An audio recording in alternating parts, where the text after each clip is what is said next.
সম্প্রতি এক বাবা তার ছেলেকে কুড়াল দিয়ে কুপিয়ে হত্যা করেছে, যা একটি নির্মম হত্যাকাণ্ড হয়েছে। আমার প্রশ্ন হলো, ইসলামী শরীয়তের আলোকে বাবার কাজটি কেমন হলো এবং তার উপর কি শরীয়ত দণ্ডবিধি প্রয়োগ হবে কিনা?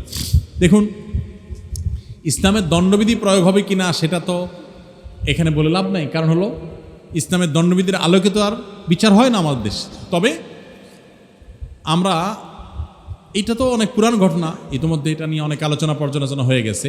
আমরা সবাই স্তম্ভিত, সমাজ কোথায় চলে যাচ্ছে। এই ছেলের অত্যাচারে বাবা অতিষ্ঠ হয়ে এই নির্মম হত্যাকাণ্ড তিনি করেছেন। এই জঘন্য একটি ঘটনা আমাদেরকে দেখতে হয়েছে। আমাদের সন্তানরা যখন নষ্ট হয়ে যায়, অনেক মা বাপ আছি আমরা টেরও পাই না, খেয়ালও করি না। খারাপ বন্ধুর পালাপড়ে নষ্ট হয়ে যায় না পোলাপান, আগে ভাগে মা বাপ খেয়াল করে না। অনেক মা বাপ আছে দেখবেন অতি উদার, বলে না এই বয়সে একটু আধটু করে। এই ছেলে এই মেয়েটাই যখন সর্বনাশের শেষ প্রান্তে চলে যায়, এবার এসে বলে হুজুর এটা তাবিজ কবজ কিছু একটা দেন। আর কোনো তাবিজে কুলাবে? কোনো দোয়া দরিতে কুলাবে না। সময় থাকতে এদেরকে নিয়ন্ত্রণ করা দরকার। আল্লাহ তাআলা আমাদের যুব সমাজকে সমস্ত অনাচার থেকে বেঁচে থাকার তৌফিক দান করুন। ইসলাম কাউকে হত্যা করার নির্দেশ দেয় না, সেটা বাবাকে সন্তান হত্যার নির্দেশও দেয় না, কাউকে না। বরং আল্লাহ সুবহানাহু ওয়া তাআলা কঠোরভাবে মানুষ হত্যা করতে নিষেধ করেছেন।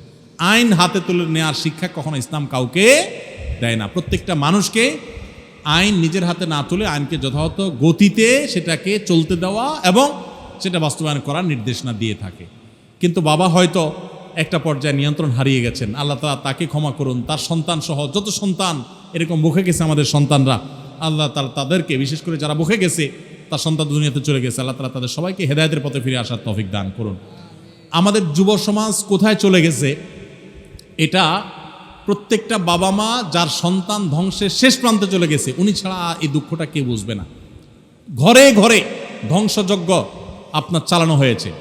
শিক্ষার নামে যখন কুশিক্ষা হবে, শিক্ষার মধ্যে যখন ধর্ম থাকবে না, ধর্ম বাদ দিয়ে দেওয়া হবে, সেখানে ধর্মহীনতা ঢুকাই দেওয়া হবে, সন্তানদেরকে যখন ভোগবাদী বানানো হবে, তাদের মধ্যে যখন নীতি নৈতিকতা চর্চার গুরুত্ব থাকবে না, তখন এই সন্তানরা নানা রকম অপকর্মে জড়াবে, অশান্তি হবে ফ্যামিলিতে, বাবা মার সাথে সম্পর্ক নষ্ট হবে। আমি একটা কথা প্রায় বলি, পশ্চিমা দুনিয়াতে অনেক ভালো ভালো জিনিস আছে। একটা জিনিস আমাদের মধ্যে আছে যেটা ওরা আরও 500 বছরেও সে জায়গায় যেতে পারবে না। সেটা কি? আমাদের এই অঞ্চলে আমরা গরিব হইতে পারি, আমাদের অনেক দিক থেকে দুর্বলতা থাকতে পারে, আমাদের এখানে ছেলে মেয়ের সাথে বাবা মার যে সম্পর্ক, ফ্যামিলি বন্ডিং, আমাদের যে বোঝাপড়া, ভালোবাসা, এটা তাদের মধ্যে, পশ্চিমাদের মধ্যে একটুও নাই। তো এই যে ভালো জিনিসটা আমাদের মধ্যে আছে, এই জিনিসটা যতদিন আমাদের মধ্যে ইসলাম চর্চা হবে, ধর্ম চর্চা হবে, ততদিন থাকবে। আর যত বেশি এখান থেকে আমরা সরে যাব, তত বেশি আমাদের থেকে দূর হয়ে যাবে। প্রবাসী এক ভাইয়ের প্রশ্ন, বিদেশ থেকে টাকা পাঠানোর ক্ষেত্রে ব্যাংক থেকে বৈধ উপায় থাকা সত্ত্বেও কিছু টাকা বেশি পাওয়ার জন্য হুন্ডি বা অবৈধভাবে টাকা দেশে পাঠানো হয়, এটা জায়েজ আছে কিনা? যে সমস্ত ভাইদের কোনো উপায় নাই, নিরুপায়, অবৈধ হয়ে গেছেন, তা কোনো কারণে কফিল জুলুম করেছে, নিরুপায় হয়ে গেছেন, বৈধ চ্যানেলে পাঠানোর কোনো সুযোগ নেই, তাদের কথা ভিন্ন। নর্মালি এরকম করা উচিত না।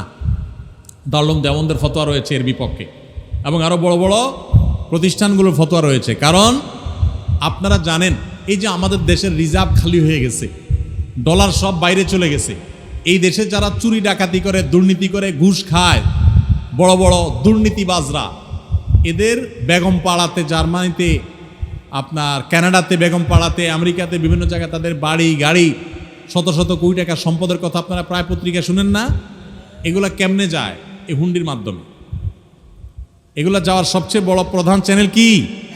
এই হুন্ডি। বিদেশ থেকে আপনি, আপনার কাছ থেকে তারা রিয়ালগুলা নিয়ে নিচ্ছে, হুন্ডির লোকেরা নিচ্ছে, তারা নিয়ে এদের পর্যন্ত পৌঁছাচ্ছে। ওরা দেশ থেকে যে দুর্নীতির টাকা পাইছে, ওইটা দিয়ে আপনার অ্যাকাউন্টে টাকা দিয়ে দিচ্ছে, আর ওখান থেকে রিয়াল ডলার নিয়ে তারা পাচার করে নিয়ে যাচ্ছে, দেশ খালি হয়ে যাচ্ছে। তো এগুলা করা হলো অন্যায়কারীদেরকে সহযোগিতা করা, পরিষ্কার কথা। অর্থ পাচারকারীদের কি করা? সহযোগিতা করা। এটা পারতপক্ষে করা উচিত না। কেউ নিরুপায় হয়ে গেলে তার কথা ভিন্ন। তবে এগুলো পাঠাইলে, যে হুন্ডিতে পাঠাইলে যে টাকা হারাম হয়ে যাবে তা কিন্তু না, আবার ভুল বুঝেন না। এভাবে টাকা পাঠানোটা অনুচিত। কিন্তু বৈধ টাকা যদি আপনি পাঠান, তাহলে সেটা কি হবে না? হারাম হবে না, অনুচিত হবে শরিয়ার দৃষ্টিকোণ থেকেও।